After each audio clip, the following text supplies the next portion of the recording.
wabarakatuh. Apa kabarnya semua Nanda? Waalaikumsalam. Waalaikumsalam warahmatullahi wabarakatuh. Baik, Pak. Ya, baik semua ya, dan harapan saya semuanya mudah-mudahan dalam keadaan sehat-sehat, sehingga pada hari ini ketika kita melaksanakan pembelajaran melalui virtual semuanya dalam kondisi dan keadaan sehat. Baik, saya ingin mengecek suara saya apakah terdengar dengan jelas. Jelas, Mantap. Mantap, Pak. Jaringan di sana juga memadai ya. Alhamdulillah.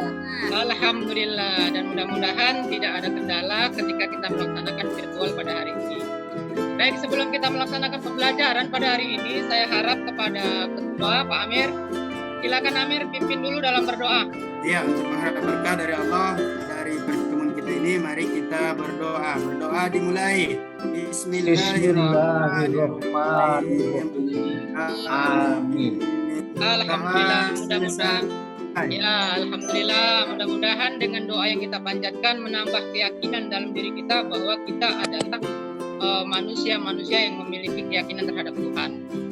Nah, baik, berdasarkan tampilan Zoom yang Bapak lihat di layar Bapak ini sepertinya semuanya sudah hadir, dan harapan Bapak nanti jangan ada yang mematikan mematikan kameranya agar bisa saya nilai terkait dengan perilaku anak-anak Bapak yang mengikuti pembelajaran melalui virtual ini. Baik, minggu kemarin kita sudah belajar ya tentang pengertian fikih ya, terkait fikih dan konsep fikih. Masih ingat? Ingat, Pak. Oke, coba kalau ingat, silakan Nurjana, fikih itu apa? Fikih itu pemahaman, Pak. Wih, keren. Masih ingat ya? Coba Rosnani, apa sih tujuan kita belajar fikih? Untuk mengetahui mana yang halal dan haram, yang boleh dan Masya Allah, luar biasa. Berarti semuanya sudah memahami materi-materi yang kemarin. Berarti kita sudah siap untuk melanjutkan materi yang akan datang. Baik, Bapak buka slide dulu ya. Apakah sudah terlihat slide-nya? Sudah, Pak, sudah.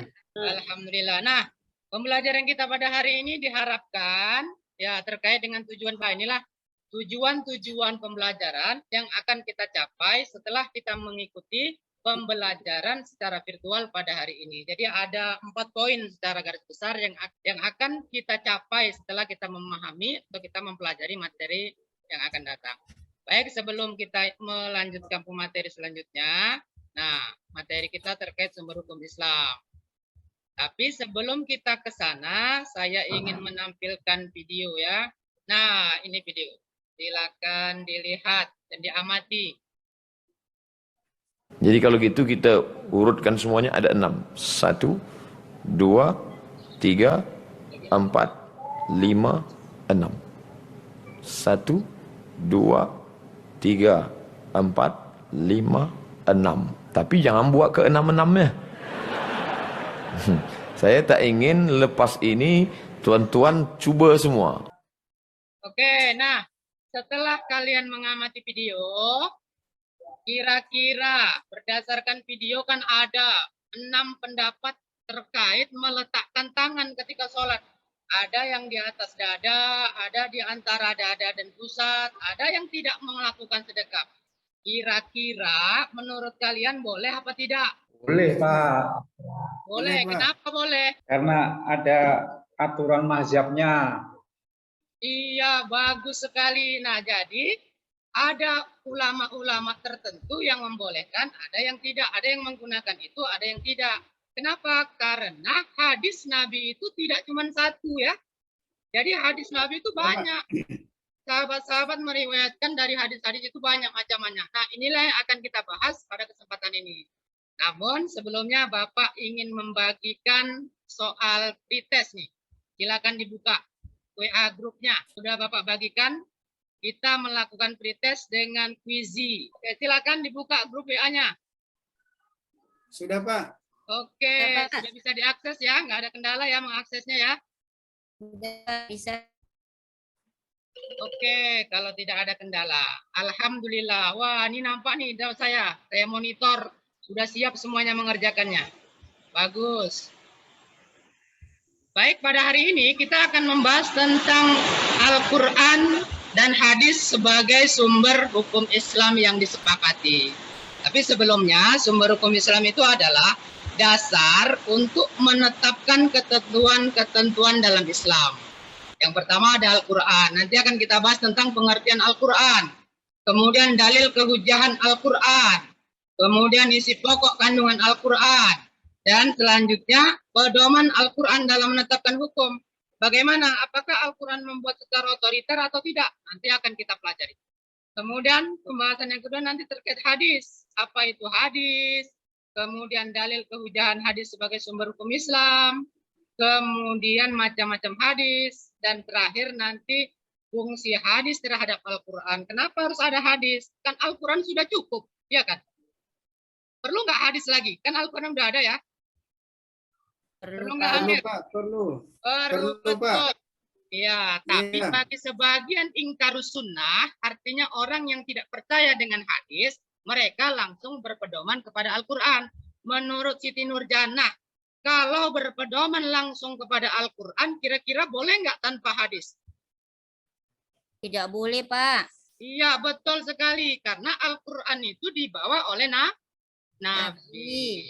Nah, baik. Inilah materi yang akan kita bahas pada kesempatan ini. Nah, Bapak sudah share terkait grup yang akan mendiskusikan terkait pengertian Al-Quran, dalil, dan lain-lainnya. Sudah Bapak bagikan di grup. Silakan diskusikan. Silakan buka WA grupnya, kemudian diskusikan materi yang sudah Bapak siapkan. Ayo, silakan. Di mana Amir diskusinya? Sudah, Pak. Sudah. Alhamdulillah. Nurjana, ada masalah diskusi dengan teman-temannya? Aman, Pak. Aman ya? Oke, Bapak kira sudah selesai kita diskusi semua. Ada yang belum selesai?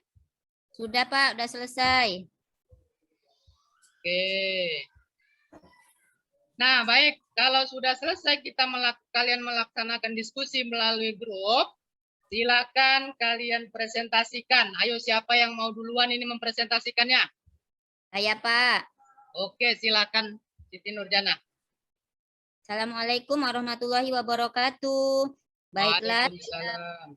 baiklah, saya akan mempresentasikan hasil diskusi kelompok kami tentang macam-macam hadis. Macam-macam hadis ada 3 macam, yaitu 1. Hadis qauliyah, 2. Hadis fi'liyah, 3. Hadis takririyah, Pak. Oke, mantap. Tepuk tangan dulu untuk kelompok Siti Nurjana. Luar biasa penjelasannya terkait macam-macam hadis. Ada yang ingin menanggapi terkait Saya, pemaparan dari kelompok Siti Nurjana? Oke, siapa tadi suaranya? Saya, Pak. Silakan Rosnani. Ya, kan hadis fi'liyah itu hadis yang terkait dengan perbuatan Nabi. Iya, Apa betul. contohnya hadis fi'liyah? Oh, silakan coba Siti Nurjana jawab dulu. Nanti kalau nggak bisa baru Bapak yang akan meluruskannya. Contohnya hadis tentang sholat, Pak. Langsung dipraktekkan oleh Nabi. Bagaimana sholat itu, Pak? Oke, luar biasa jawabannya. Mantap. Nah, jadi secara keseluruhan, secara umum, hadis itu terbagi kepada 3 macam. Yang pertama hadis qauliyah atau hadis yang diucapkan oleh Nabi. Lafaz yang keluar dari mulut Nabi itu namanya hadis fi'liyah. Ciri-cirinya biasanya hadis itu mengatakan qala Rasulullah atau sami'tu Rasulullah. Nah, jadi ketika sahabat menyampaikannya menggunakan kalimat qala atau sami'tu. Kalau hadis fi'liyah biasanya hadisnya ra'aitu. Jadi saya melihat Rasulullah berwudu gimana? Ra'aitu Rasulullah sholat bagaimana? Nah, itu biasanya disebut dengan hadis tentang perbuatan. Luar biasa. Tepuk tangan dulu untuk kita semua.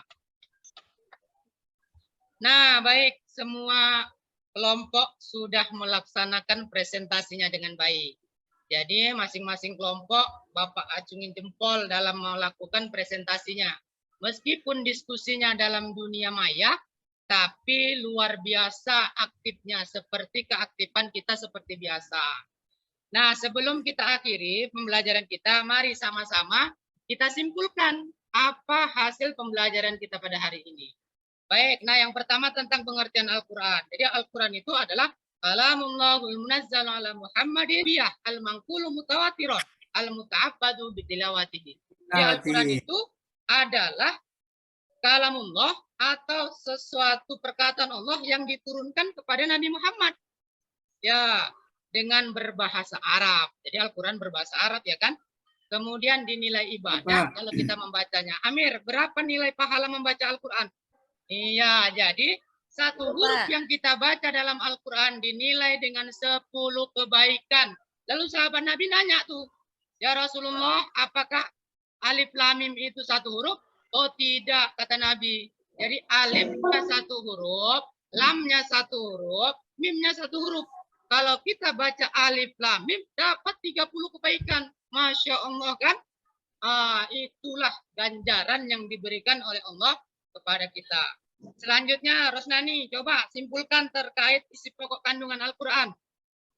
Baik Pak, pertama isi pokok kandungan Al-Quran itu meliputi pertama tauhid Pak, kemudian ibadah, bagus, kemudian janji dan ancaman, bagus, kemudian lagi jalan mencapai kebahagiaan dunia akhirat. Mantap.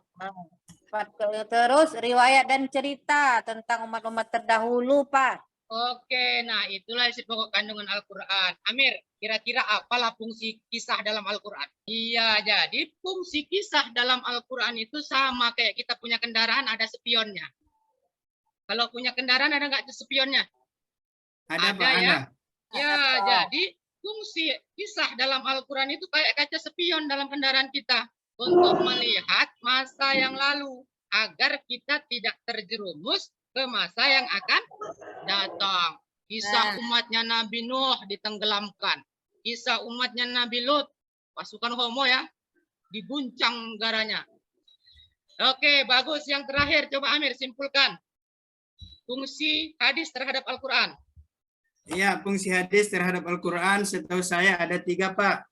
Yang pertama tadi, ya, bayanut takrir, bayanut tafsir, dan bayanut tasrif. Iya, betul sekali. Itulah fungsi hadis terhadap Al-Quran. Jadi terkadang hadis itu menjelaskan ulang Al-Quran, namanya bayanut takrir. Fungsi hadis yang kedua bayanut tafsir, memperjelas isi Al-Quran. Nah, terima kasih banyak Bapak ucapkan kepada Anda semua yang sudah memberikan kesimpulan terhadap materi yang kita laksanakan pada hari ini. Nah, terakhir nih, tadi ada pretest, sekarang Bapak kirim post testnya melalui WA Group. Nah, tuh bisa diakses linknya melalui Google Form yang Bapak kirim melalui WA Group. Nah, nanti silakan diisi, kemudian pastikan nilainya di atas KKM. Kalau nilainya di bawah KKM, Bapak suruh remedial. Nanti ada LKPD-nya yang akan kalian kerjakan kalau remedial. Siap Pak, siap. Ya, baik. Nah, dari kerjakan ya. Oke, bagaimana pembelajaran kita hari ini? Luar biasa, Pak. Luar biasa Pak, alhamdulillah, paham Pak. Pak ya, kalau saya bilang man satu labura, ucapannya luar biasa gitu ya. Man satu labura. Luar Bisa biasa. ada Pak, Luar biasa. Iya, luar cahada ya. Bisa ada Pak. Iya. Nah, demikian saja.